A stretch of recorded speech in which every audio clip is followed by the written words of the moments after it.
Minister of Foreign Affairs and Immigration Fred Mitchell told reporters at a press conference today that the Bahamas' relationship with both Cuba and the United States has not been interrupted by the Cuban detainee saga. In fact, Minister Mitchell, who returned home today following meetings in Washington, New York, Atlanta, and Miami, said a delegation led by Permanent Secretary Philip Miller and Commodore of the Royal Bahamas Defense Force Roderick Bowe left for Cuba today to begin talks on a more efficient return of Cuban migrants to their home country. Minister Mitchell also will have direct discussions with Cuba's Foreign Affairs Minister this week in Grenada.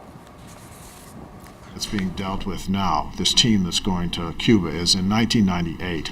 The then government signed a protocol with the Cuban government which would have allowed the direct repatriation in a short space of time for Cuban migrants found in this country back to Cuba.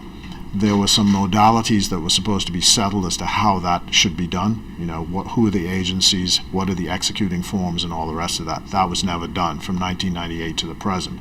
We discovered that recently, and we indicated to them that that's what we'd like to do, is we'd like to get that set up. Because part of the issue here is that, that people simply are in these detention facilities for too long. And you know, of course, that we are doing work to improve and upgrade the facility so that you know, there aren't these allegations of the actual conditions themselves arising. Now, when it comes to the investigation into the allegations of alleged abuse at the Carmichael Road Detention Center, Minister Mitchell confirmed that the matter will now be turned over to the Office of the Attorney General and Ministry of National Security, and the report, he says, will be made public at some point. Meantime, Minister Mitchell dismissed calls for his resignation by the Free National Movement in light of the allegations of abuse. This is a group of very desperate people at the moment. They're down on their political fortunes. Their leader is in political trouble. And he's making himself look most unintelligent by seeking to link this call to these events to a call for resignation, because all he has to do is examine the facts and he can show that there's no nexus between what he is saying and my conduct. And I find it simply outrageous.